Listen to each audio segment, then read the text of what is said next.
Welcome back, everybody, to Lecture 3 of The Great Dictators, Studies in Love and Hate.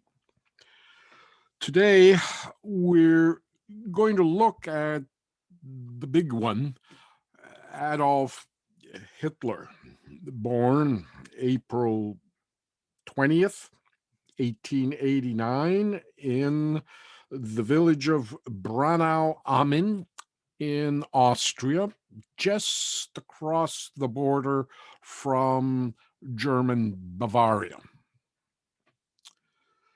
Let's start off with the father.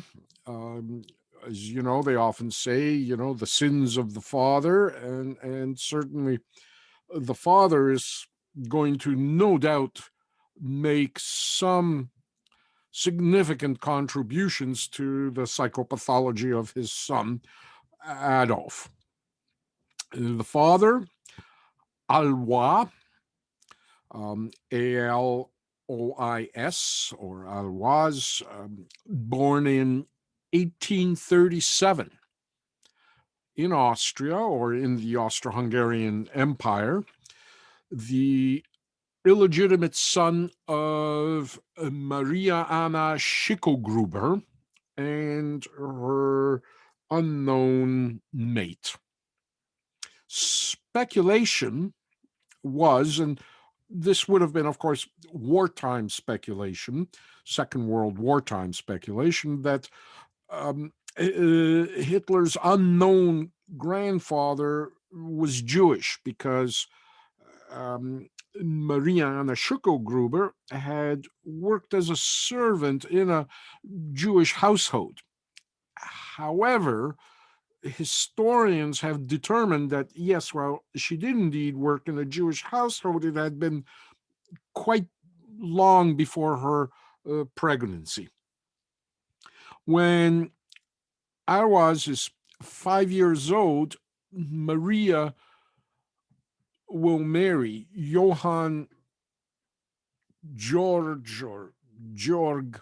Heidler, but he doesn't adopt the illegitimate Alois. Mariana then dies 5 years later when Alois now is 10 years old. And he will then go to live with his step-uncle, Uncle Heidler, on his farm. And the uncle, also called Johann, but second name Nepomuk, Heidler, or sometimes, as it was practiced in the 19th century, there were variations on the spelling. So you also see Hütler, Heidler, Hütler. Again, 19th century spelling was very flexible and varied.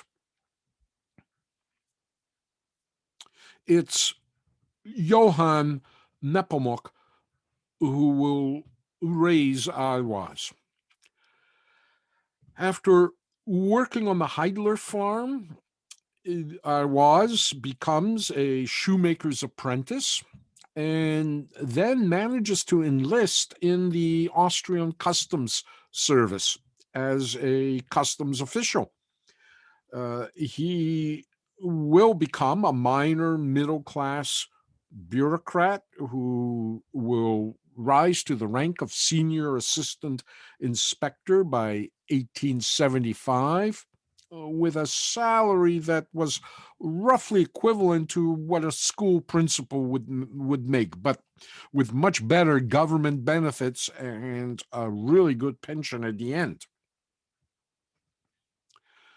In 1876, proud Uncle Nepomuk Heidler convinces Alois to change his name to the family's own Heidler name.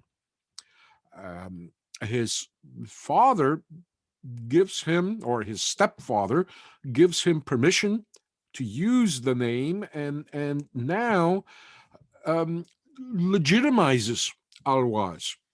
and will later posthumously admit to his paternity.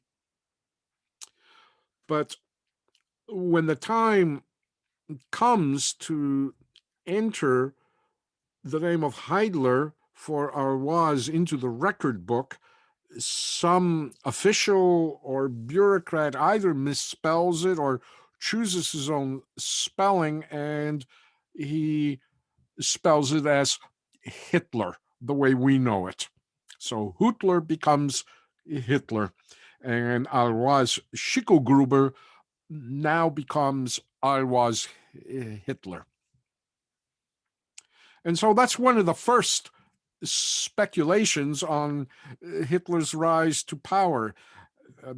As some historians kind of tongue-in-cheek suggest, there could have been never could have been a dictator like Adolf Hitler if people had to say Heil Schicklgruber. It was just too much of a mouthful. And so it's just by virtue of changing the name that we now create this monster that otherwise wouldn't have existed. It's an interesting kind of exercise that historians do in speculative history, but Heil Schicklgruber, I'll leave it at that. Alois's first wife is much older than him. Here he is, again in his customs uniform. Alois's first wife is much older than him, and she's an invalid, the daughter of a superior fellow officer in the customs service. And as soon as Alois marries her, he will now take on a series of mistresses and will parent several illegitimate children by them. Alois will hire his uncle Heidler's 14-year-old granddaughter, Clara Polz, as a housekeeper, and to help him nurse his ailing wife. Clara becomes one of his mistresses and one of his future wives and the future mother of Adolf Hitler. Eventually, Alois separates from his wife. He takes up living with Clara, but ends up marrying another mistress, Fanny Metzelsberger, by whom he already had two children, a son and a daughter, whom he will now legitimize and who will be Adolf Hitler's older half-brother and older half-sister. Fanny, in the meantime, expels Clara from the household. Several years later, Fanny gets sick. And so Alois now, he's in his late 40s by now. This is one of the few photographs we have. We have only, I think, maybe 3 photographs on the record of Hitler's father.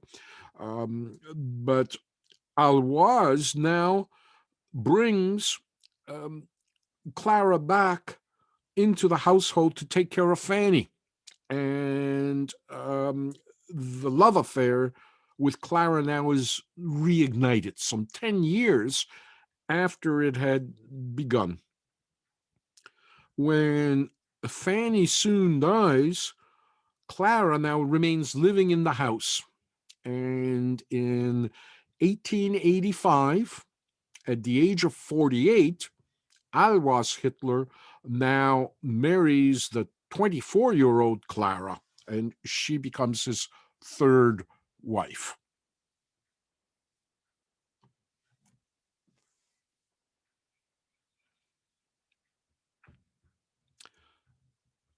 They will have 3 children following the marriage, one every year. 2 males and 1 female. who will all die in rapid succession. Um, but in 1889, the fourth child is born, and it survives. They name the baby Adolf, or affectionately Addy.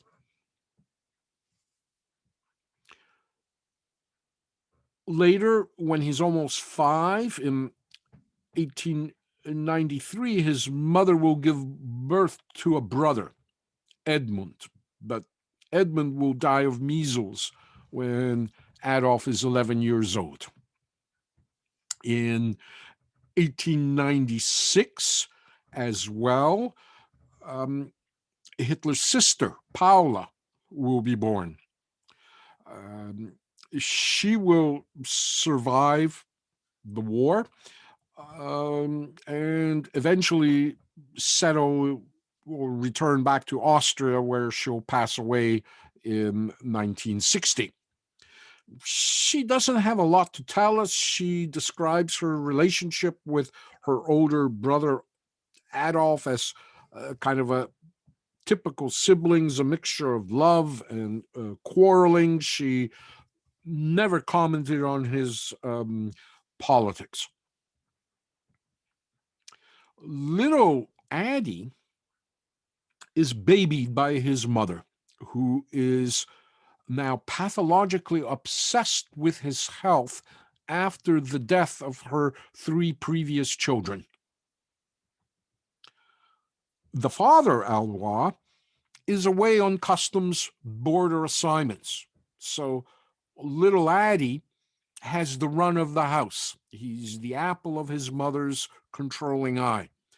The moment little Addie gets the slightest sniffle, he's put to bed. He is never out of reach of his mother or out of her sight. And anything little Addie wants, he gets from mom. And we'll see this kind of um, fear around his health may later reflect on Hitler as an adult. Hitler will be obsessed with his health, almost with a hypochondriac's intensity. He ate no meat, smoked no cigarettes, and almost never consumed alcohol, if at all. But he enjoyed cakes and he enjoyed lumping sugar into his tea and suffered from all sorts of dental problems. He exercised in order to keep his saluting right arm upward for long stretches, and he despised perspiration, taking multiple baths each day. In fact, one of the reasons that he claimed he was a vegetarian is that it was about body odor, that meat eaters had a very bad body odor. Or perhaps he took those showers, baths 3 times or multiple times a day to pathologically maybe cleanse himself of his sins. He had insomnia, eczema on his legs and feet, making it uncomfortable for him to wear boots, and he had serious gastric pains.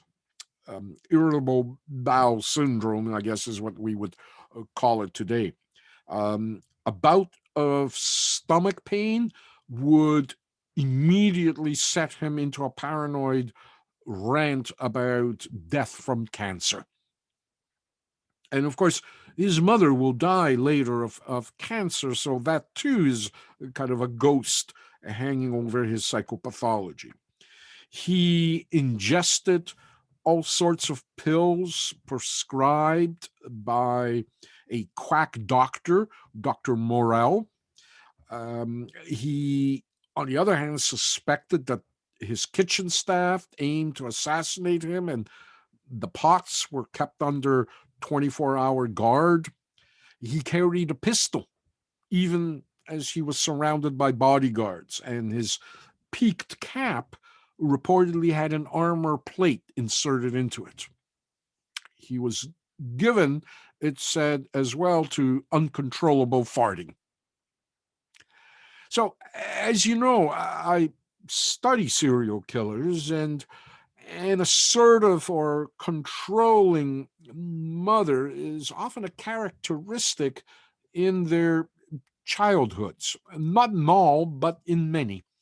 The theory being that every male child needs to negotiate an autonomy from his mother, but if an overly controlling mother inhibits that negotiation, the child becomes frustrated and develops a rage towards their mother, which they will eventually sublimate in acts of violence towards other female figures. Or in some cases, they actually, as adults, end up killing their mothers, as famous serial killer Henry Lucas did. His mother was, in fact, the first of his many victims, or Edmund Kemper, whose mother was the last of his many victims, or second to last.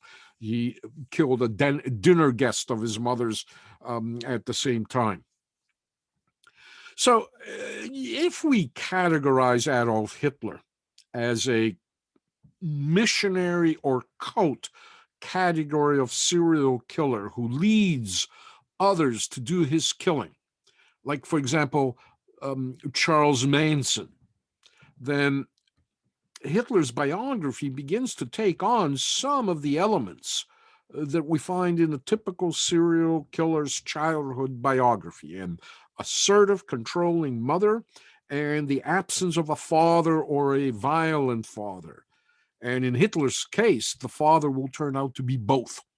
And we already see there's issues, obviously, with the father from what I've described so far. Something's not right. Hitler will hint that he grew up poor, but he didn't. As I said, the father had an income equivalent to that of a school principal, so the family would have been middle class. This is the apartment building in which Hitler was born during the time, of course, of Nazi Germany. The building would have been a shrine. This is the building in which, of course, Hitler was raised primarily alone by his mother while the father was away on customs postings. And the building controversially still stands today. Um, the fate of the building and what will happen to it, the one thing that the Germans or Austrians dread the most is that the building would be turned into some kind of Adolf Hitler shrine or some kind of Adolf Hitler museum. And if I'm not mistaken, this building, to prevent that, was sequestered and made into a police station. For Hitler, the first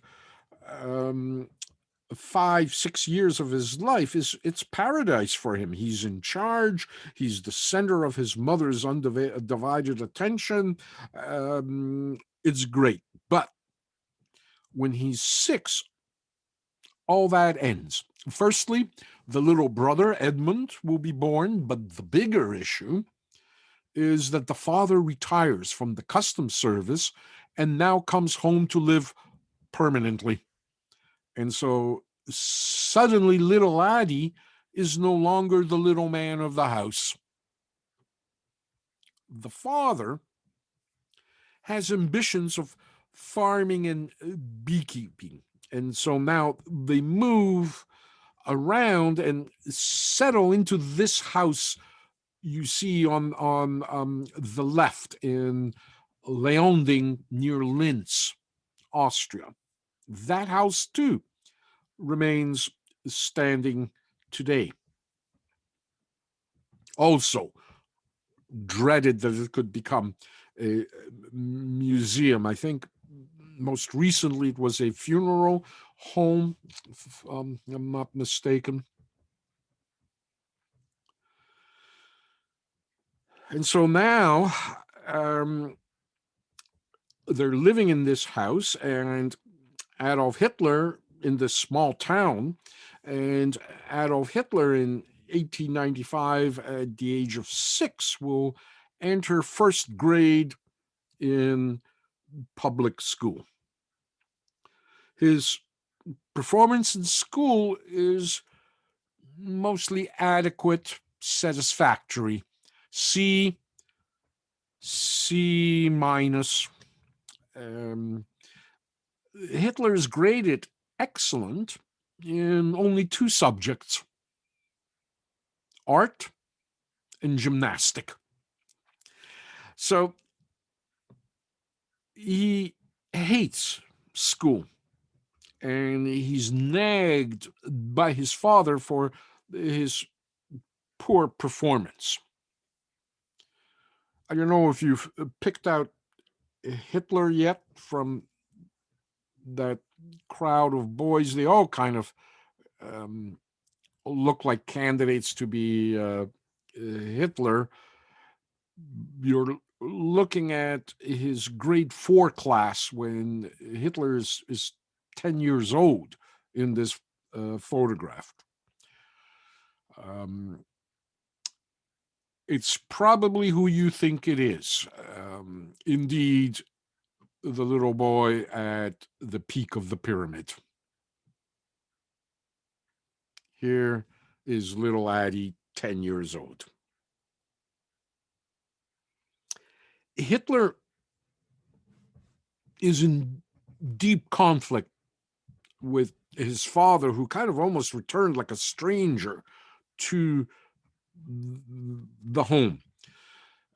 Perhaps it's a struggle for power in a household in which Hitler was the dominant figure until the age of 6. Perhaps it's an old world type of conflict where the father had chosen a career for Adolf, because that's what he did. The father intended Adolf to join the customs service as as he had done.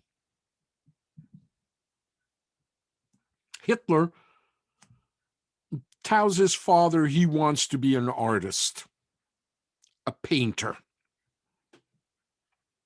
Alois tells him, stop talking nonsense. You're going into the customs service and forget about being an artist. Start improving your math skills. Hitler will later say that his father mercilessly and brutally beat him, but nobody witnessed that. His sister never talked about it. But who didn't routinely beat their children in the 19th century? We just don't have any information on just how brutally or mercilessly it was, exactly by the standards of that time, or even by our standards today. In any regards, Alois whips Adolf into a technical high school where sciences and mathematics and physics are central to the curriculum, not a collegiate type high school where the arts or literature are prized. And if there's any point in Hitler's life that I would feel sympathy for, then this is it. You don't become a professor of history without having first flunked math and physics back in high school. That's why I'm here. The sad thing was that Hitler, as a child, if not a talent, at least had a precocious skill for drawing. You're looking at a cartoon of his school teacher that Hitler sketched when he was 10 years old. I don't know what's going on with the creepy thing with the ice cream cone the teacher is holding up at his waist. Maybe it's a cry for help by 10-year-old Hitler, but it's a skilled cartoon for a 10-year-old to do. Here's another sketch from 10-year-old Hitler as well. It almost strangely looks like himself, as if he had done a self-portrait when he'll be an adult during the First World War. Did Hitler have talent as an artist? You be the judge of that, as I cycled through a collection of Hitler's later art. He worked primarily in watercolors, a hard medium to paint in, actually. Hitler was incredibly prolific as a painter. There are literally thousands of watercolors and sketches by Hitler that survive to this day.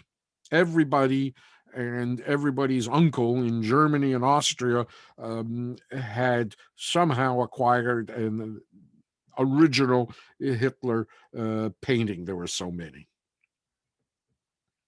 Critics will say that Hitler has a draftsman skill for rendering architectural perspectives and landscapes and flower studies, but that he wasn't very good relating to human subjects in his art.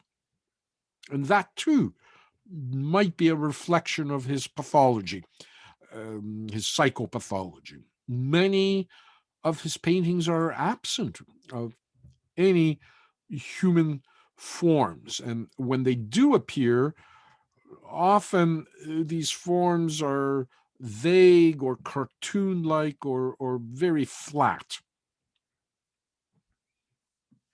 Here are some lovely flower compositions.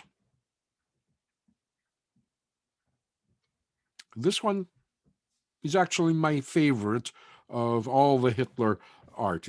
I think it's quite lovely. Um, I would hang that in my bathroom over the laundry hamper, for example. It's something that you could purchase nicely framed in IKEA. It's skilled, certainly better than anything I would claim being able to do.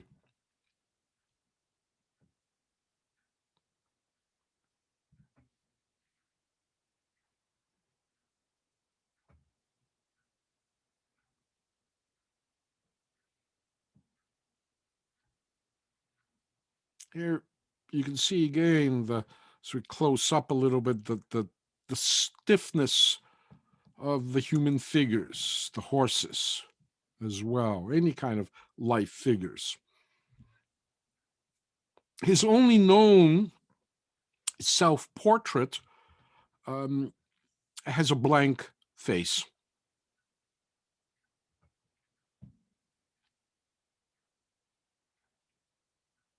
And again, in his urbanscapes, the human beings that inhabit them are flat, featureless, cartoon-like, and lifeless, perhaps like his future regard of humans in the future, some will say.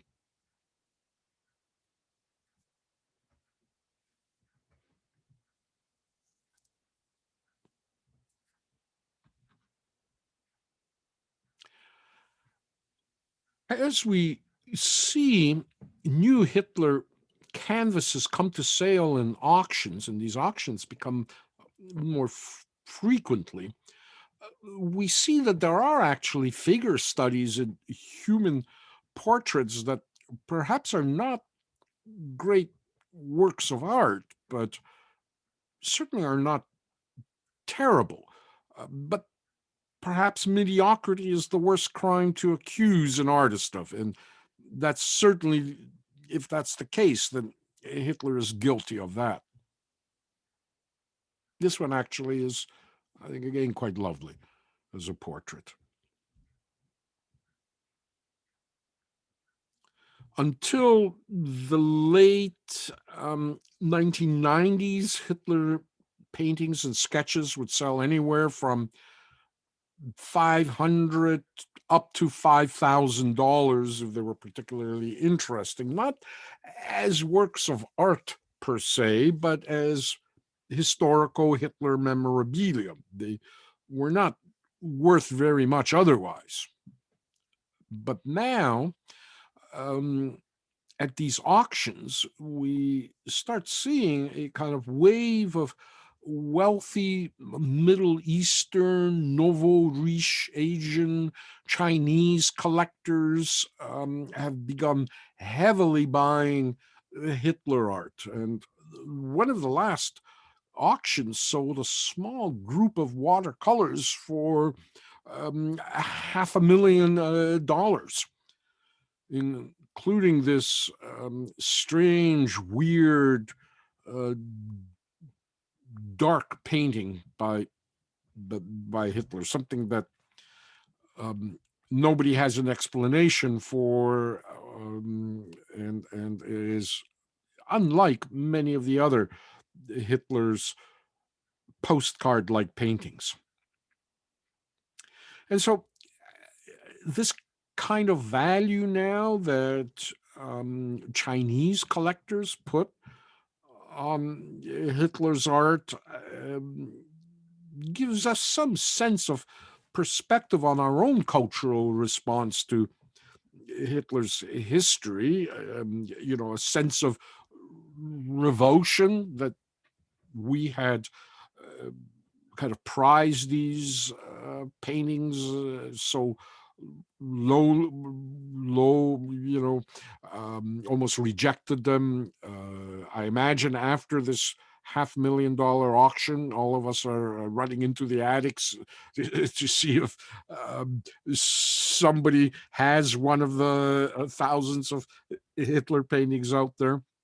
Um, but this kind of draw from China to Hitler's art is interesting because the Chinese, of course, suffered their Second World War atrocities at the hands of the Imperial Japanese, and they don't have that same intrinsic revulsion for Hitler and the Nazis that we do.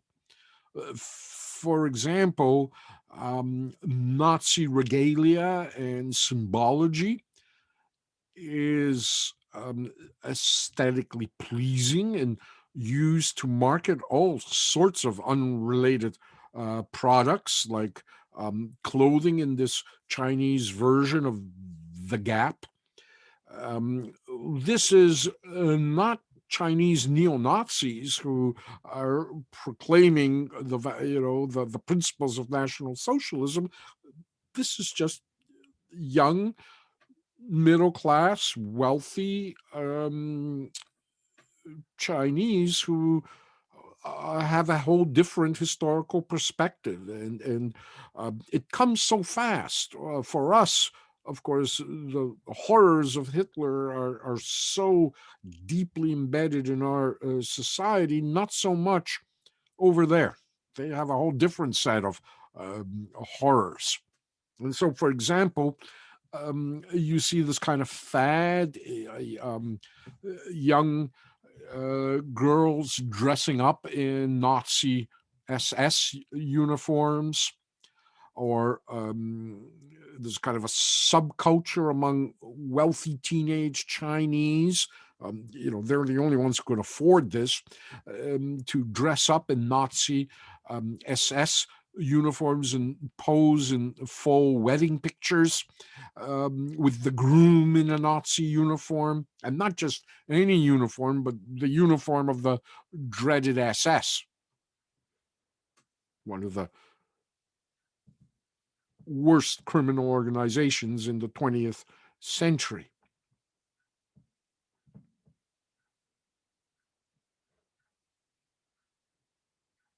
In Indonesia, They put an Islamic twist to Nazi regalia. Here you can see they're dressed in the uniforms of the notorious Bosnian Islamic SS Foreign Legion, with the death's head fez. Here are the real guys who had committed countless of atrocities in Yugoslavia during the war against the Serbs, Jews, and Gypsies. Um, they hang out in a chain of reproduction Soldaten Cafe. Soldaten cafes, soldier cafes, were set up by the Nazis throughout occupied Europe to give German soldiers a safe place to go for a coffee or a drink among the hostile population that they were repressing. This is what they look like in Indonesia.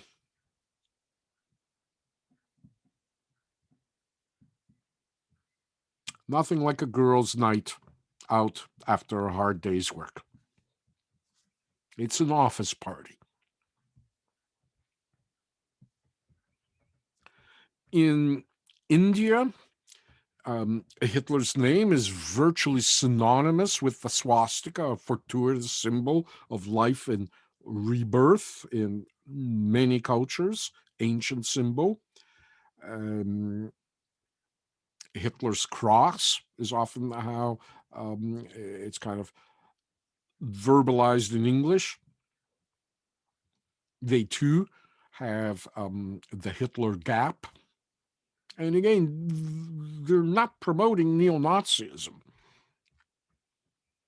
In other areas, of course, you have Hitler ice cream, which remains to be very, very popular, tasty.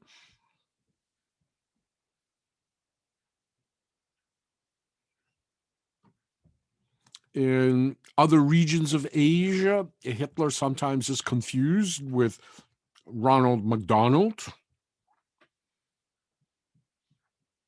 or Colonel Sanders. So, Hitler lives on as this kind of eternal chameleon that he was in life. Hitler is who you are, constantly shifting even after his death. So, going back to Hitler's biography, again, we have very few images of him as a young man before the First World War. Here is young Hitler.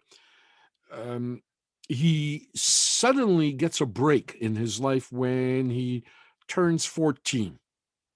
His father drops dead.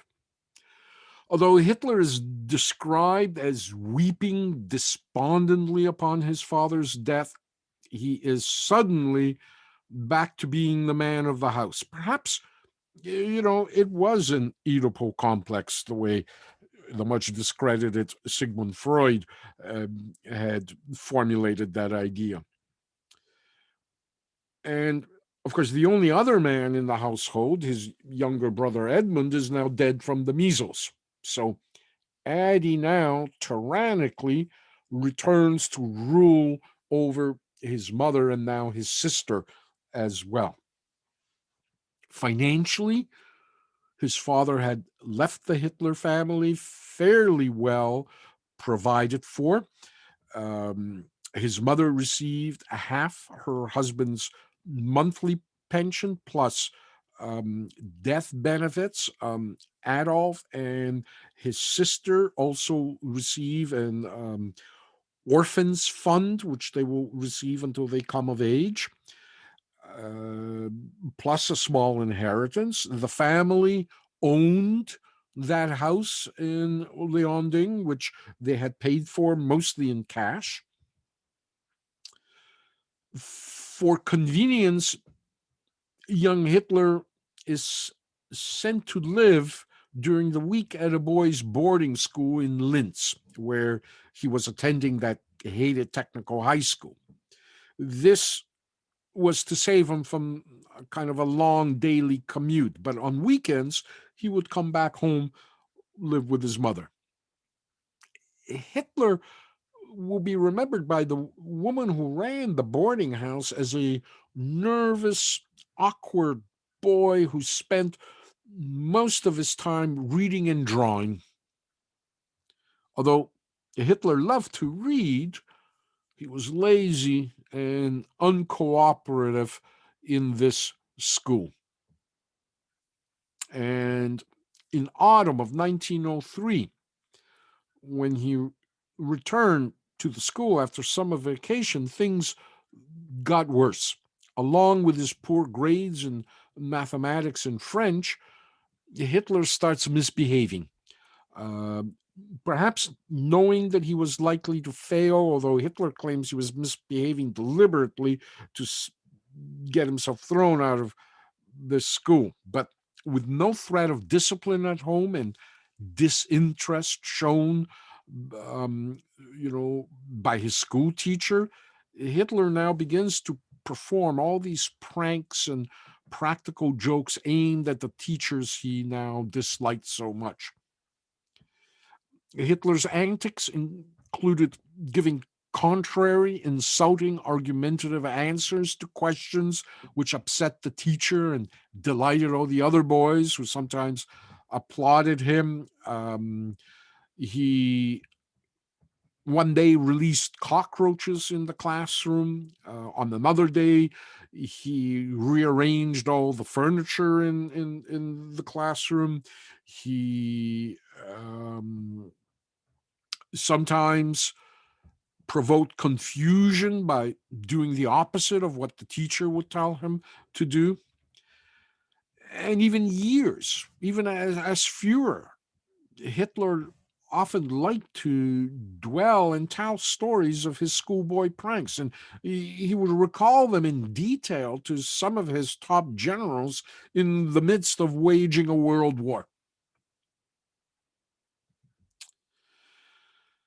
The question that we all have is, when did Hitler and how did Hitler become an anti-Semite?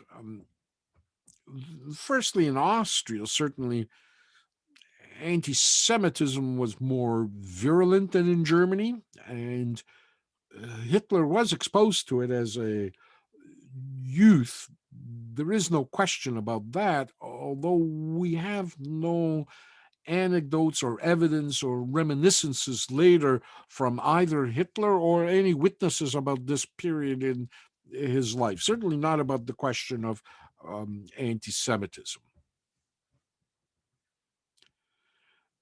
The only teacher who Hitler got along with was very enormously popular history teacher Dr. Leopold Potsch. His tales of heroic Germans from bygone eras kept Hitler's interest and earned his respect. And fortuitously for Hitler, Potsch also taught gymnastics and art, the two subjects that Hitler had excelled in. Potsch himself was a follower of George von Schörner, the editor of Der Scherer, and virulently anti-Catholic, anti-Semitic illustrated journal. The journal used a swastika as its logo. It often featured slogans like one folk, one God, one Germany, or people awake. All these slogans will later be revived and become fundamental to Nazi Germany, perhaps because of Hitler's early high school exposure to them.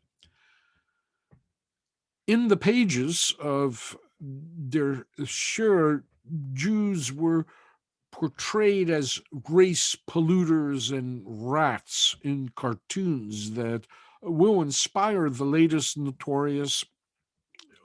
notorious Nazi anti-Semitic newspaper Der Stürmer.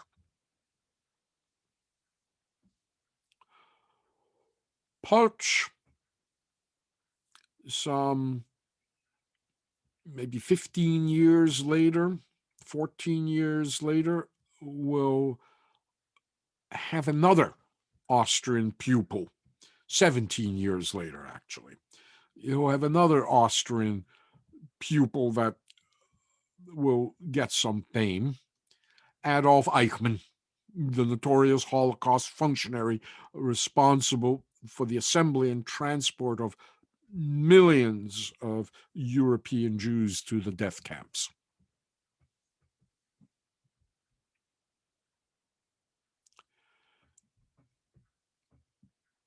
Young Hitler, by his early teens, had developed a keen interest in German nationalism, along with a very deep interest in art and architecture.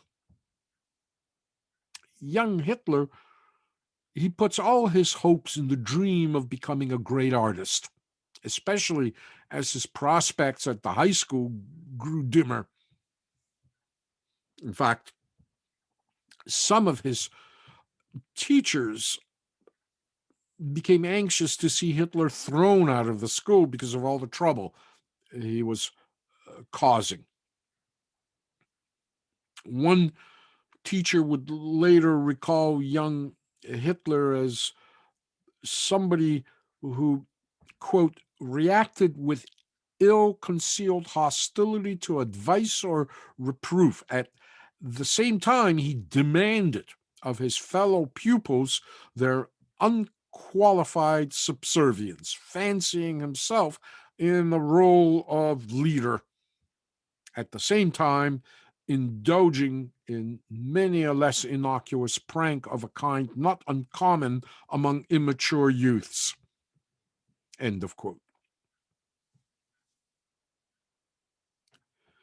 In May of 1904, at the age of 15, Adolf Hitler received the Catholic sacrament of confirmation in the Linz Cathedral. He had, as a young boy, apparently entertained the idea of becoming a priest at one time, but by the time he was confirmed, he was bored and uninterested in his faith and hardly bothered, it was reported, to make appropriate responses during the religious ceremony. And Hitler, although formally a Catholic, would not really be a practicing Catholic or very devout. Hitler will say that when he was 16, he passed his term exams in September of 1905 and celebrated with fellow students by getting drunk. He wound up the next morning lying on the side of the road, awakened by a milkwoman. And he claims that after that experience, he swore off alcohol and never drank again. And I've read mixed accounts whether Hitler occasionally took a drink or whether he indeed never took a drink again after the age of 16. Certainly, Hitler, while he wouldn't tolerate anybody smoking at his table, he had no qualms about others around him drinking or even consuming meat. He wasn't kind of, sorry about the pun, a Nazi about being a vegan or a vegetarian, but he allowed people, as I say, around him to drink and eat meat. He just wouldn't allow smoking for obvious reasons around him. But now, as Hitler is facing taking the final exam for his diploma, he gets cold feet, and he uses poor health as his excuse, and he leaves school at the age of 16, never to return, never graduating high school. And that's how it will remain for the rest of his life. He's a high school dropout. From this point now, Hitler will be entirely self taught. He continued his heavy reading habits and interpreting what he read on his own, living in his own kind of dreamy reality, creating his own sense of truth. Hitler navigated his self education in that way. Um, During his life, Hitler assembled an extensive private library of about 16,000 volumes, but it consisted mostly of melodramas, books on the occult, German translations of Shakespeare, Carlyle's biography of Frederick the Great, um, Henry Ford's 4-volume anti Semitic The International Jew, the World's Foremost Problem, and cowboy stories by the German author Carl Friedrich May. Approximately 1,200 of those books, some with text carefully underlined or annotated, were captured by the U.S. Army and are part of the Library of Congress rare books collection.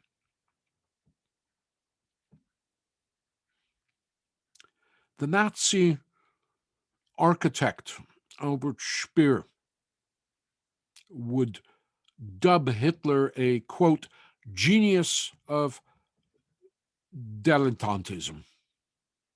And indeed, Hitler will be a dilettante. He's a dilettante politically, he's a dilettante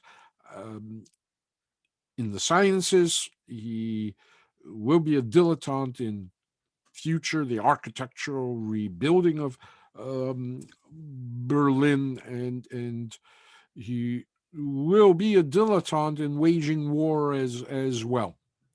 What he will have sometimes on his side is luck, and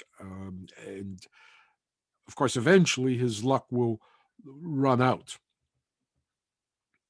Later, as the German Führer or leader, Hitler showed little interest in foreign languages or travel beyond Germany. His passions were architecture, painting, cinema, classical music, boxing, roadside picnics, and high-speed motoring in his Mercedes-Benz, sitting up front next to his chauffeur. Hitler never learned to drive. Hitler would turn on those who put on what he perceived as intellectual airs. He feared committing a faux pas among more refined people, and he basked in the least signs of others' approval, and he did not hide his megalomania. He famously had written, echoing Napoleon, I believe my life is the greatest novel in world history. Sounds like a familiar figure who has recently retired from the daily scene. After dropping out of high school in 1905 at the age of 16, Adolf Hitler will spend the next year, if not more, in brooding idleness. His indulgent mother patiently urged him to learn a trade or get a job, but to young Hitler, the idea of daily work with its necessary submission to authority was revolting. And with his father now dead, there was no one who could tell Hitler what to do. So he did exactly as he pleased. The teenage Hitler spent his time wandering around the city of Linz, visiting museums, attending the opera, and sitting by the Danube River, dreaming of becoming a great artist. Hitler liked to sleep late and then go out in the afternoon, a habit he kept for life, often dressed often like a kind of a young Oscar Wilde like gentleman dandy of leisure, and he even carried a fancy little ivory cane. When he would return home, he would stay up well past midnight reading and drawing. He would later describe these teenage years free from responsibility as the happiest time of his life. Who wouldn't? Hitler's only friend was another young dreamer named August Kubizek, who wanted to be a great musician in the same way that Hitler wanted to be a great artist. They met at the opera in Linz.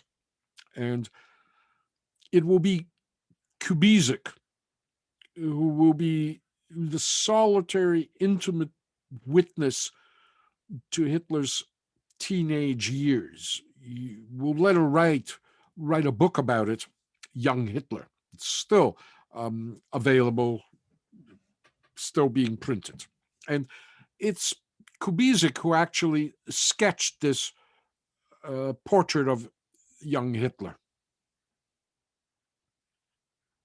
Kubizek will write that he found Hitler fascinating, and a friendship quickly developed. Kubizek turned out to be a patient listener. He was a good audience for Hitler, who often rambled for hours about his hopes and dreams. Sometimes Hitler even gave speeches complete with wild hand gestures to his audience of one. Kubizek later described Hitler's personality as, quote, violent and high strung, end of quote. Hitler would only tolerate approval from his friend and could not stand to be corrected. A personality trait he had shown in high school as a younger boy as well, and one that, of course, he'll take with him into adulthood. Young Hitler did not appear to have a girlfriend, but he did have an obsessive interest in a young blonde girl by the name of Stephanie in Linz. He would stare at her as she walked by, and sometimes he stalked her. He wrote her love poems. He told his friend Kubizek that he was able to communicate with her by intuition, and that she was even aware of his thoughts and had great admiration for him.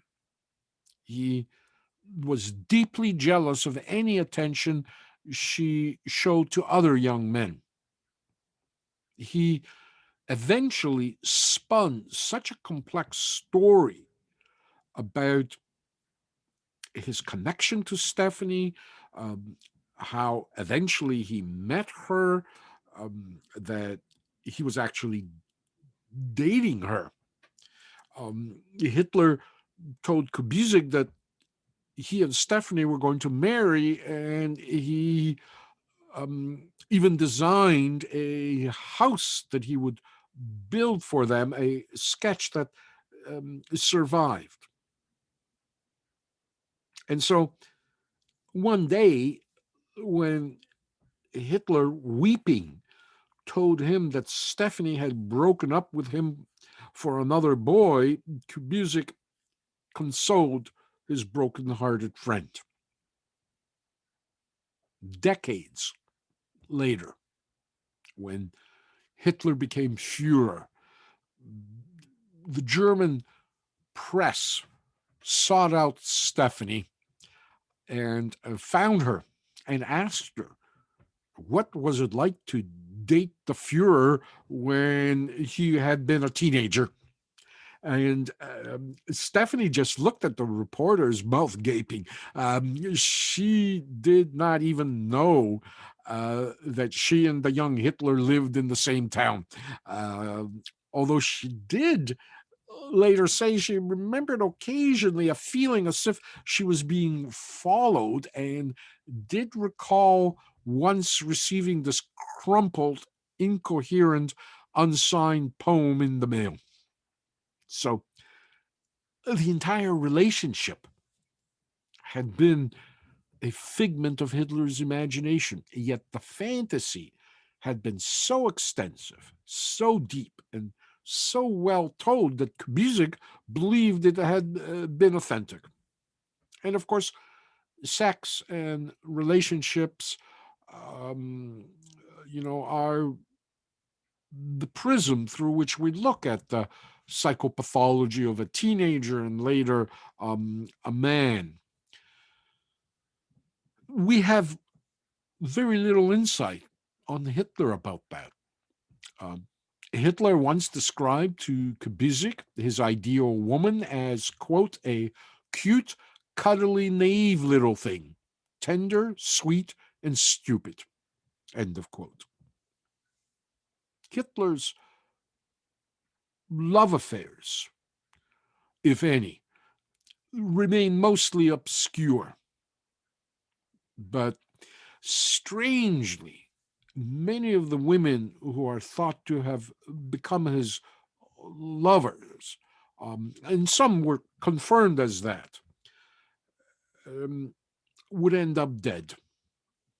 At least four had um, committed suicide, sometimes over Hitler, sometimes for other motives, but at least four died through suicide.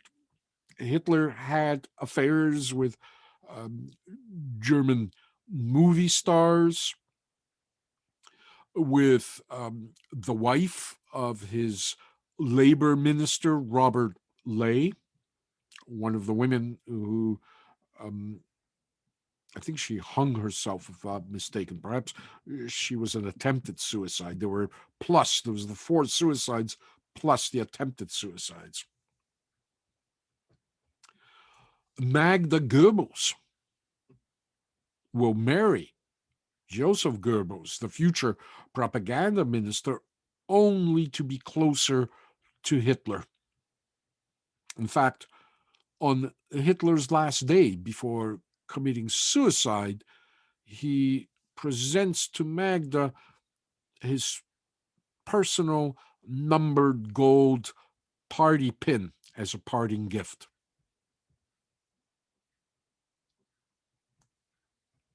Once Hitler commits suicide, Joseph and Magda will murder their 6 children, because Magda cannot imagine a world without Hitler for her children. And then Joseph and Magda commit suicide in a kind of a, again, Wagnerian Götterdämmerung, Twilight of the Gods. Very German.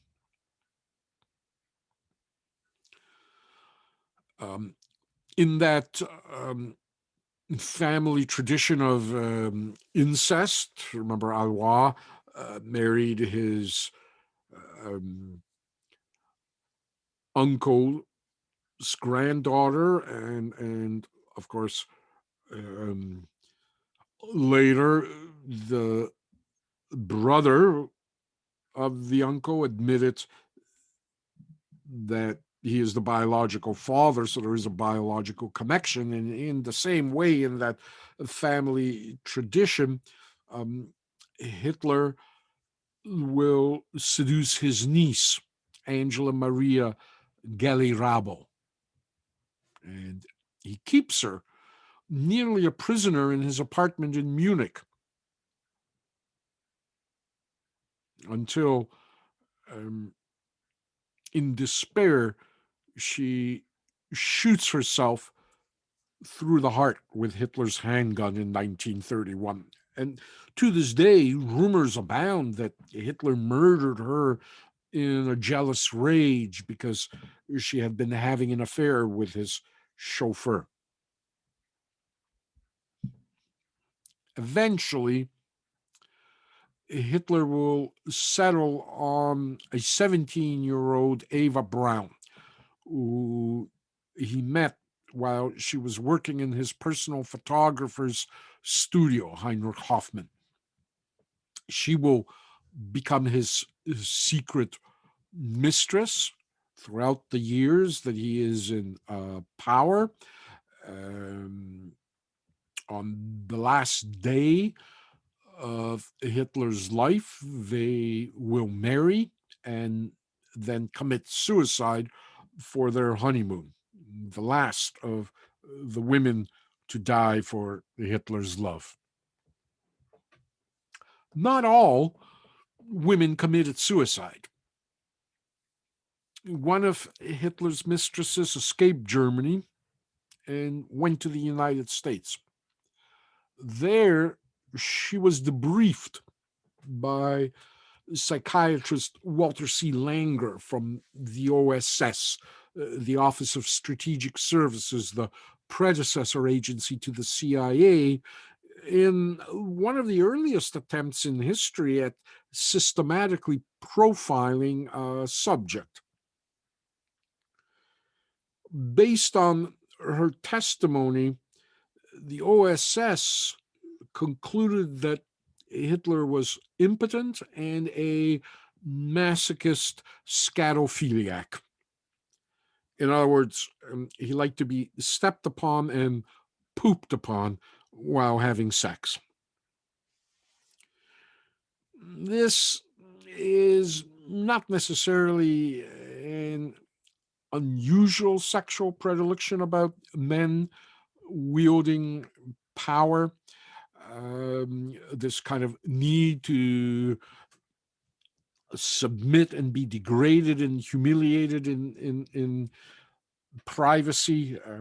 Power, of course, is a weighty thing to wield, and sometimes in moments of intimacy, men with great power want that burden lifted off of them. And so they go through that kind of masochistic ritual that is described in the Langer report.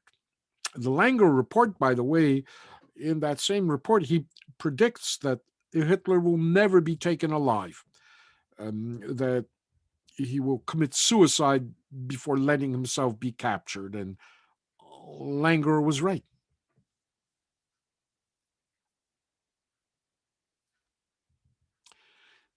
Hitler's view as a young man and as an adult will be greatly based on fantasy and begins significantly to take shape in his teenage years. He borrowed large numbers of books from the library on German history and Nordic mythology. He found himself deeply inspired by the operatic works of Richard Wagner, um, the pagan mythical tales of struggle against hated enemies from the West, against um, the Romans, the French, um, against attempts to um,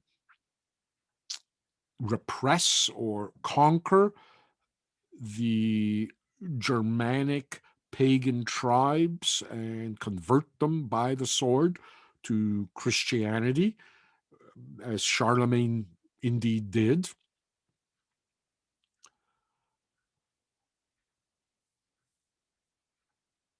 His friend Kubizek recalls that after seeing Wagner's opera Renzi, about Cola di Renzi, a brief dictator in medieval era Rome, Hitler behaved as if he was possessed suddenly. Hitler led Kubizek atop a steep hill where he spoke in a strange voice of a great mission in which he would lead the people to freedom, similar to the plot in the opera he had just seen. By now, Hitler had developed a strong pride in the German race and all things German, along with a strong dislike and rejection of the Habsburg monarchy and the non Germanic races in the very multicultural Austro Hungarian Empire, which had ruled Austria and surrounding countries for centuries. You got to remember that Austro Hungary at that point included parts of the Ukraine, Romania, what will become parts of Romania, Hungary, Croatia, Bosnia. There were numerous different languages and ethnicities and cultures in the Austro-Hungarian Empire, which the Austrians and the Hungarians jointly dominated. In 1906 now, Hitler's 17, and he takes his first trip to Vienna, the capital of the empire and one of the world's important centers of art at that time, music and old world European culture. And with money in his pocket, provided by his mother, he goes there intending to see operas and study the famous picture gallery and the court museum. And instead, he finds himself enthralled by the city's magnificent architecture. Hitler develops a deep interest in architecture. He begins drawing these detailed pictures from memory of buildings he had seen only once. He, as well, likes to ponder how to improve the existing buildings in his sketches, making them in his drawings, making them grander. He streamlined city layouts. In Vienna, he stood for hours gazing at the grand buildings such as the Opera House and the Parliament Building and looking at the Ring Boulevard. Hitler has put all his hope in a dream of achieving greatness as an artist. And so he decides that he will attend the prestigious Vienna Academy of Fine Arts. He decides this without ever a single doubt in his mind or question whether he will be admitted into the academy. And so In October of 1907, now he's 18, Hitler uses his orphan's pension from his father's death and goes to live and study in Vienna.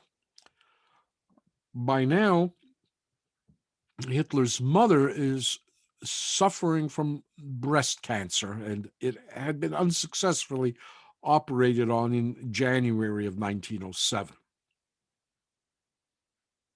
He takes the 2-day entrance exam for um, the academy. He's confident and self assured. He awaited the result, quite sure he would get in.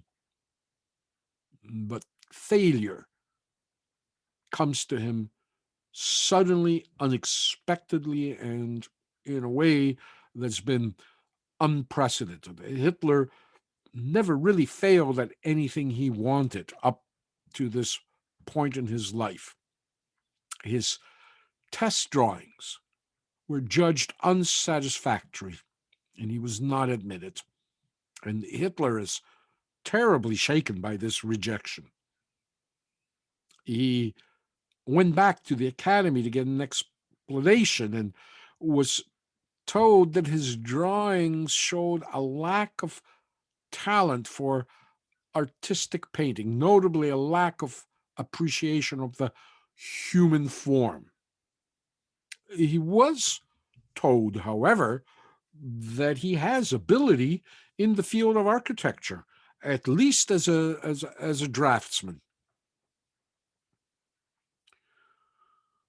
Hitler will claim, however, that without the required high school diploma, going going to architecture school, first he would have had to gone to building school where he learns to draft, and then the academy's architecture school would have been impossible. Although we know that that's not exactly true. There was a way he could have done it. He probably chose not to. Nonetheless, Hitler resolves to return next year and take the academy entrance exam again. The problem, of course, is obvious, and one that has to do with the time now. As skilled as Hitler might be as an illustrator, he lacked the talent and vision of an artist of that time. Hitler's style was dead. Nobody wanted, certainly not in art school or in academia on the leading edge of art, nobody wanted this kind of art. This is what people were now doing. Artists like Monet, Picasso, Matisse, Mondrian, Klimt, Kandinsky were challenging and redefining the aesthetics of modern art. Hitler was out of step with contemporary art. Hitler was drawing postcards, essentially. He would come to hate modern art, especially abstract art. And when he comes to power, he will take revenge. He will outlaw modern art as decadent art, driving it completely out of Germany, out of its museums, out of its artist associations and exhibitions and galleries. And so now, feeling very depressed, Hitler leaves Vienna and returns home, where his beloved mother is now dying from cancer. And he doesn't tell her he failed the exam. Her condition steadily worsens, and as the Christmas season approached in December 1907, she was near death. And in the early hours of December 21st, she dies. And Adolf Hitler is devastated. The family physician is Jewish, Dr. Bloch. He arrives later that day to sign the death certificate. He will later say that he had never seen anyone so overcome with grief as Adolf Hitler at the loss of his mother. This picture of Clara will be with him forever. And in fact, it's on his desk at the end of April in 1945 when Hitler blows his brains out and bites down on a glass vial of cyanide. Clara will be buried in the cemetery at Leonding next to her husband. The graves actually survived about until 2002, and some distant relative from the Hitler family essentially took down the graves and replaced them with a new grave. And it's unclear exactly what happened to Clara and Alois, who had been buried there, like I said, until very recently. The cemetery, that grave as well, contained her son Edward's, Adolf's younger brother. There is some speculation that perhaps Hitler's anti-Semitism had something to do with a Jewish physician being unable to save his mother, but we have no evidence for that at all.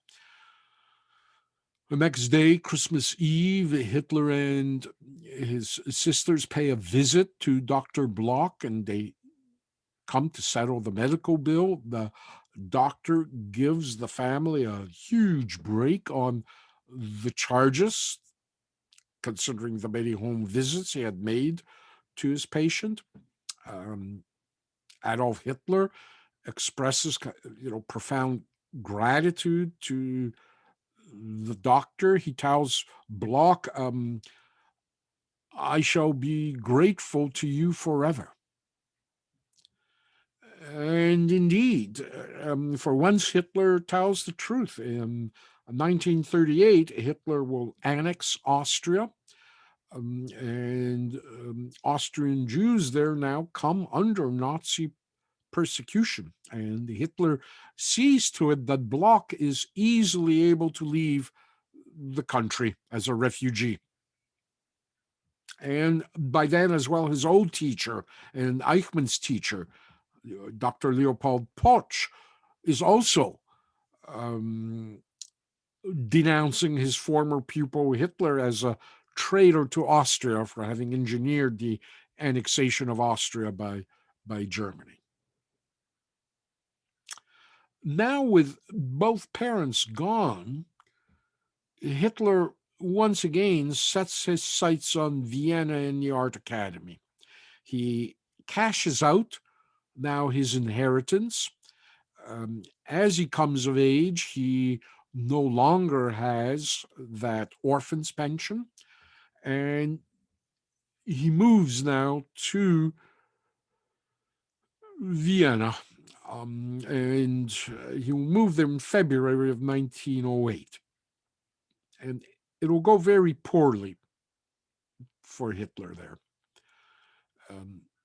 Hitler's friend from his hometown of Linz, August Kubusek, also comes to Vienna to study music, and probably to Hitler's envy, Kubusek is admitted into the Viennese Royal Conservatory. They end up sharing an apartment together. And in Vienna, Hitler now continues on living this kind of lazy lifestyle he had enjoyed in Linz after dropping out of school. Kubizek describes Hitler as a night owl who slept till noon, would go out on walks in the night, um, see all sights, stay up late discussing his ideas on everything from social reform to city planning. Hitler makes no effort to get a regular job. His account, meanwhile, being drained. He considers himself above all that. He dressed like an artist, and at night dressed as a young gentleman of leisure and often attended the opera. Kubizek recalls Hitler as having an increasingly unstable personality with a terrible temper. He describes Hitler as quite reasonable at times, but always prone to sudden outbursts of rage, especially if he was corrected on anything. He had no real interest in women, according to Kubizek, preferring to keep away from them and even smugly rebuff those who showed any interest in Hitler. He claimed to be strictly adhering to his Catholic upbringing regarding sex, believing men and women should remain celibate until marriage, but we know he was not a devout Catholic, so that was kind of an excuse, a cover. Some later in his close circle and entourage describe Hitler as um, a complete asexual. And many during the war had, when everybody began to live in Hitler's compound, including Eva, many of them could not believe that Hitler and Eva would do anything more than merely sleep occasionally in the same bed.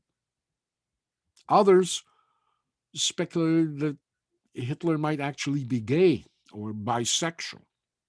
Kubizek remembers that whenever he would bring a girl to their apartment, Hitler would fly into a jealous rage of Kubizek.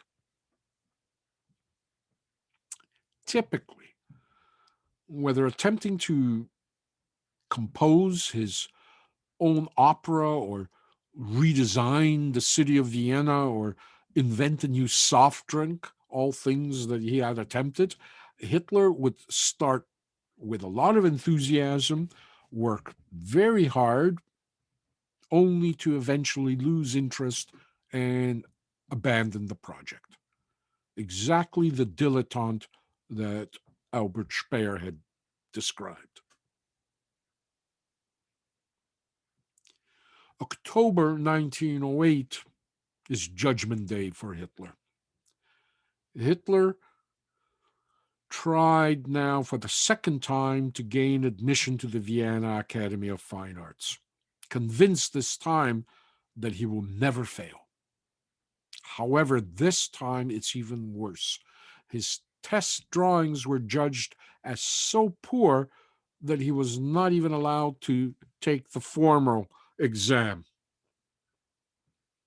It's a bitter disappointment to Hitler, and it effectively left him on the outside looking in at the artistic community in Vienna. And the fact that Kubizek had successfully gained entrance to the conservatory and was studying music there and doing quite well, in contrast to Hitler, even made it worse for him. And again, as I say, historians like to play the what if game. If only that art academy let Hitler in. How many millions of lives might not have been later lost when Hitler failed as an artist and began to search for the next new thing. Kubusik, during this period, was actually away from Vienna, fulfilling required military training in the Austrian army. 2 months later, when Kubusik returns to Vienna in November of 1908, he turns the key in the door to their apartment and walks in to discover that Hitler has moved out of their apartment and left no forwarding address. And Kubusik will never see Hitler again, other than in newspapers or films and magazines. Hitler had no use for his friend and made no attempt to find him again. He lived by himself, moving from place to place as his savings gradually dwindled and his lifestyle began to spiral downwards. Despite the need for money, Hitler made no attempt to get regular employment. He eventually pawned all his possessions and actually wound up sleeping on park benches and begging for money on the street. In December of 1909, at the age of 20, on the anniversary of his mother's death, Hitler now moved into a homeless shelter. He ate at a soup kitchen operated by nuns from the nearby convent. In February 1910, he moves into a home for the poor, where he will remain for the next few years, sleeping sometimes in these communal conditions. He sometimes earns a little bit of coffee money as a day laborer, shoveling snow. Sometimes he approaches people at the train station offering to carry bags.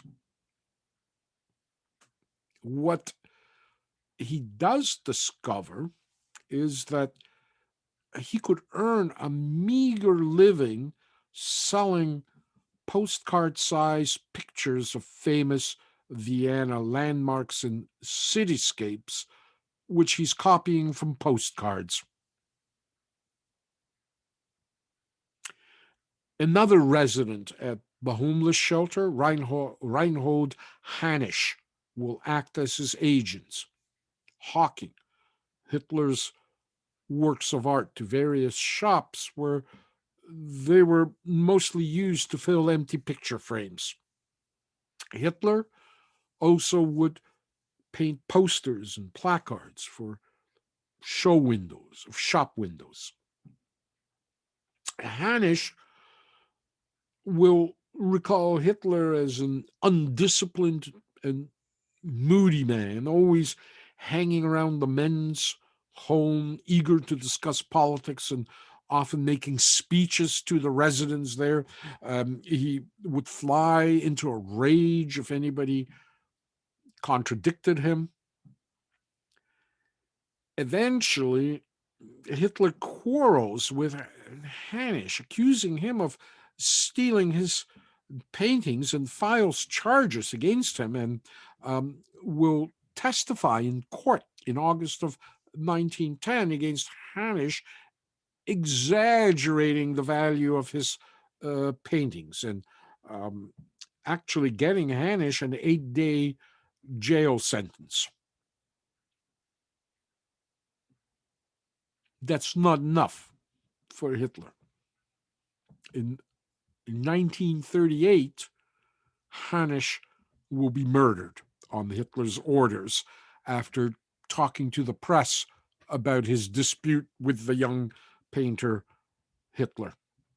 Hitler is going to prove to have a long memory. Hitler takes to selling his own paintings, many to Jewish shop owners, and he's also assisted by Joseph Newman, a Jew he befriends. And so again, we don't quite understand the roots of Hitler's anti-Semitism. Um, no one recalls, including Jews with whom he had done business with, who he had befriended, any kind of anti-Semitic utterance coming from Hitler's mouth.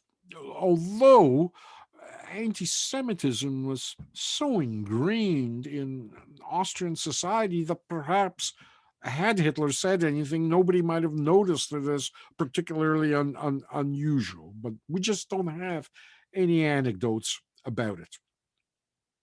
Hitler has a passion for reading. He's grabbing all the daily newspapers available at the men's home. He's reading numerous political pamphlets and borrowing many books from the library on German history and mythology. He has a curious but academically untrained mind. And he examines the complex German philosophical works of Nietzsche, Hegel, Fichte, Treitschke, and the Englishman, Houston Stewart Chamberlain.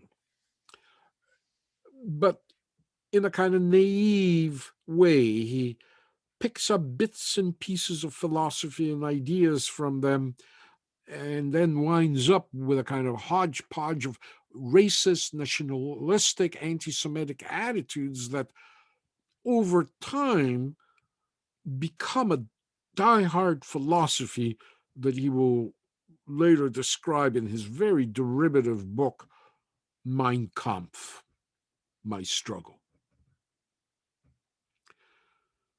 This utter misery of his poverty will deeply influence Hitler. He adopted a harsh survivalist mentality, which left little room for consideration of kindness and compassion, an attitude that would stay with him until the end. He developed a hate as well for the affluence of the cosmopolitan Viennese, in contrast to his newly found poverty and degradation.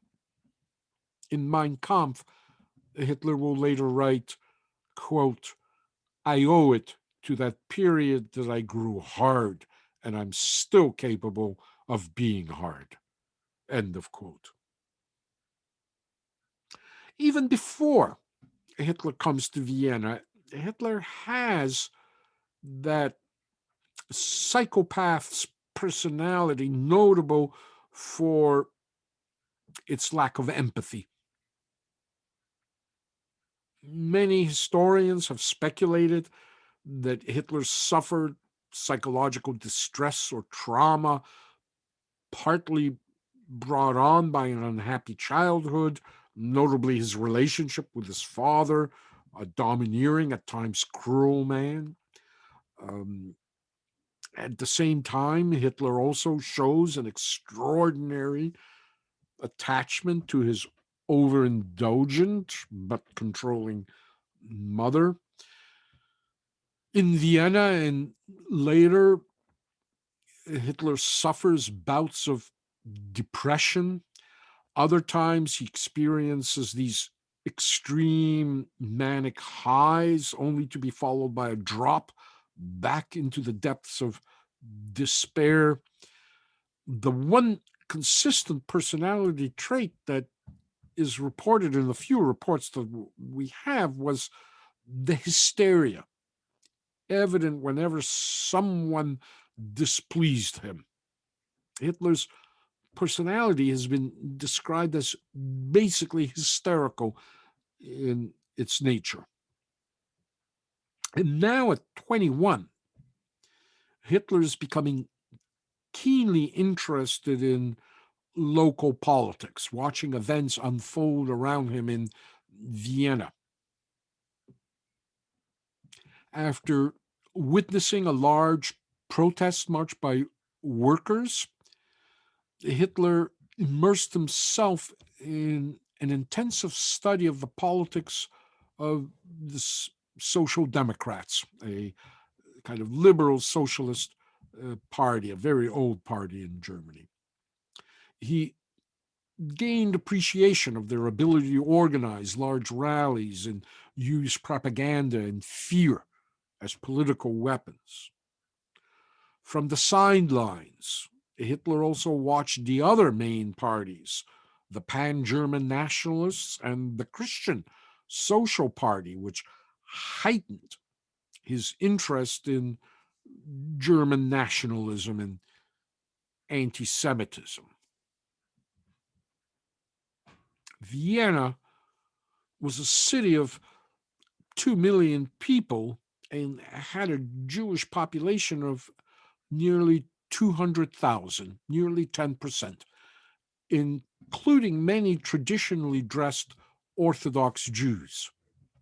In Linz, Hitler had only known a few assimilated or Germanized Jews like his family doctor. The poor man's home, where Hitler lived, was near a Jewish community. And among the middle classes in Vienna, anti-Semitism was considered somewhat fashionable. The mayor, Karl Leuger, was a noted anti-Semite and was a member of the Christian Social Party, which included anti-Semitism on its political platform. In fact, we'll see that the Nazis really bring very little to the anti-Semitic table. What they'll bring is an exterminationist attitude, something that is new. That will be Hitler's contribution. But Hitler admires Leuger, powerful, charismatic politician, for his speech-making skills and his effective use of propaganda in gaining popular appeal. He as well admires Leuger's skill in navigating and manipulating established institutions, such as the Catholic Church. He studies Leuger carefully and models later some of his later tactics and strategies on what he had learned from Leuger. There are also in Vienna, there is an abundance of anti-Semitic tabloids and pamphlets and magazines like this one, Ostera, available at the newsstands and at local coffee shops. These anti-Semitic publications portray Jews as satanic, dark, simian-like figures in contrast to the clean-cut, classical, Greek-featured Germans and Austrians, as you can see from just this cover illustration of an issue of Ostera. On reading them, however, Hitler will claim in Mein Kampf that he was put off by them. He writes, quote, "The tone, particularly of the Viennese anti-Semitic press, seemed to me unworthy of the cultural tradition of a great nation," end of quote.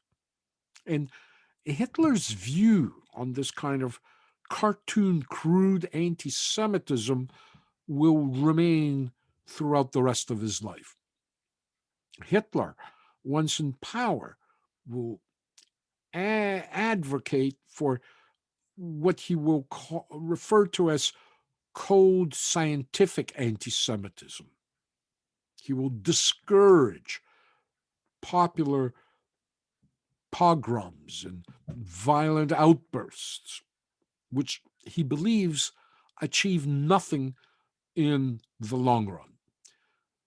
He will argue for a carefully measured, scientifically cold, catastrophic final solution of the Jewish problem, as how the Nazis will describe what will become the Holocaust.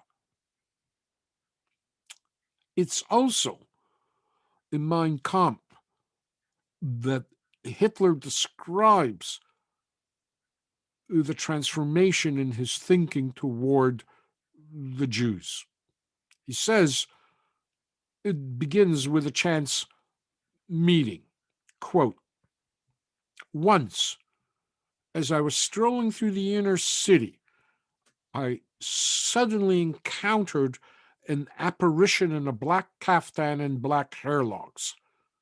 Is this a Jew? Was my first thought. For to be sure, they had not looked like that in Linz. I observed the man furtively and cautiously, but the longer I stared at this foreign face, scrutinizing feature for feature, the more my first question assumed a new form. Is this a German? And so Hitler will write to answer his own question. He immersed himself in anti Semitic literature. He went out, he says, and studied Jews as they passed him by. He writes, quote, the more I saw, the more sharply they became distinguished in my eyes from the rest of humanity. For me, this was the time of the greatest spiritual upheaval I have ever had to go through. I ceased to be a weak-kneed cosmopolitan and became an anti-Semite. End of quote. Well, that's very nice to hear it, from his mouth. The problem for us as historians, of course, is Hitler is writing this in his jail cell in 1924, some 14 years later, and he's writing it for public consumption as his autobiography and political testament and political platform, which Mein Kampf will become. So, is this simple story a believable one? Was he transformed in that way? Often leaders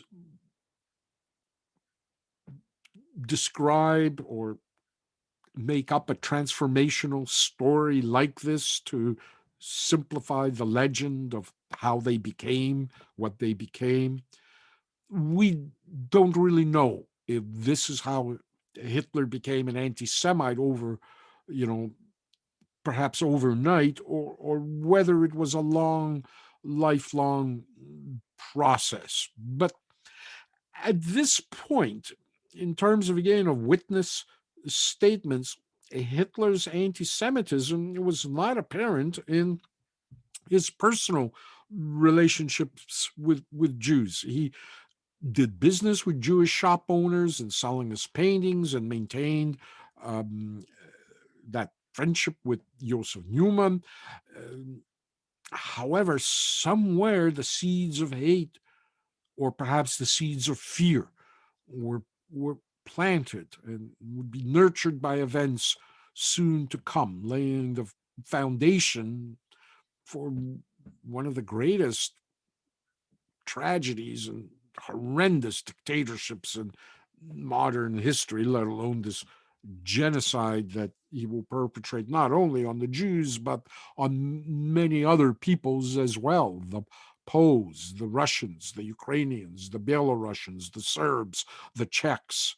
There were many, many peoples on the list to die: the Gypsies, the Roma people, the homosexuals, the disabled and handicapped. The list is long. Now, Hitler is 24 years old and he's got a problem in Vienna. Um, Mandatory military service is required in the Austro-Hungarian army, which he despises for its cosmopolitan, multicultural character. And so Hitler in 1913 now flees across the border into Germany, to Munich, Germany, the center of the arts and easygoing Bavarian beer hall culture. This is where his artistic nemesis, as well as his heroes, were centered in.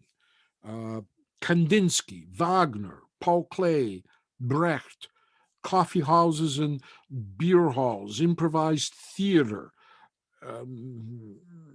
this kind of, again, avant-garde art that Hitler had no understanding of, no taste or talent for, and just despised.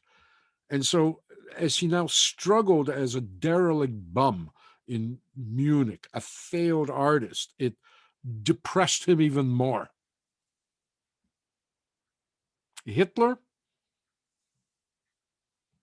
towards the early beginning of 1914, will be arrested at the request of Austrian authorities for dodging military service. And he's extradited back to Austro-Hungary. When the Austrian army doctors examine Hitler in February of 1914, they find him unfit for military service. He was found to be too run down and weak and infested with lice from living in homeless shelters. The Austrian army tosses him out the barrack gates into the street. Hitler manages now to make his way back to Munich, where he returned to his derelict life in the homeless shelters of the city's Tenderloin district. And this probably should have and would have been the last we hear of Hitler. The streets would have eventually swallowed him up. It's, I don't know how to describe it, but bad providence will save him. In August of 1914, the Great War breaks out, World War I. Years, many years later, Hitler will tell his personal photographer, Heinrich Hoffmann, that on the day war was declared, that he stood in a huge crowd in Munich's central square, Odeonplatz, and that he was saved and restored and redeemed by the outbreak of war. And that's Hitler's story. Indeed, this catastrophic war that kills millions saves the life of Adolf Hitler. It tells us much about the nature of the creature we are looking at here. Hoffman, after hearing Hitler's account, then digs into the photo archives of Munich newspapers and begins searching through the photographs of that crowd in Odeonplatz on the day the war had been declared in Eureka. There he was. He finds him, a face in the crowd.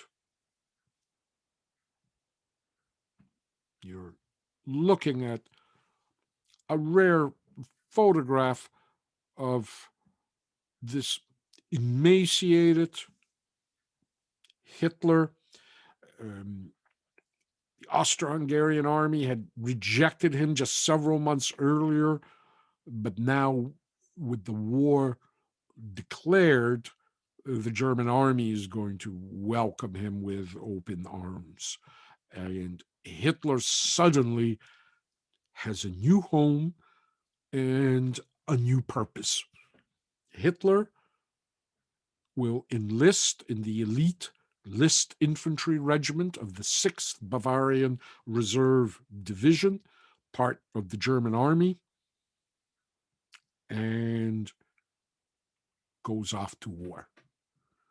And this war, as I say, it revives him. It ends his aimless, purposeless life, and it will make him what he will become. And so we'll look at Hitler's first war next week as we follow in the tracks of Adolf Hitler.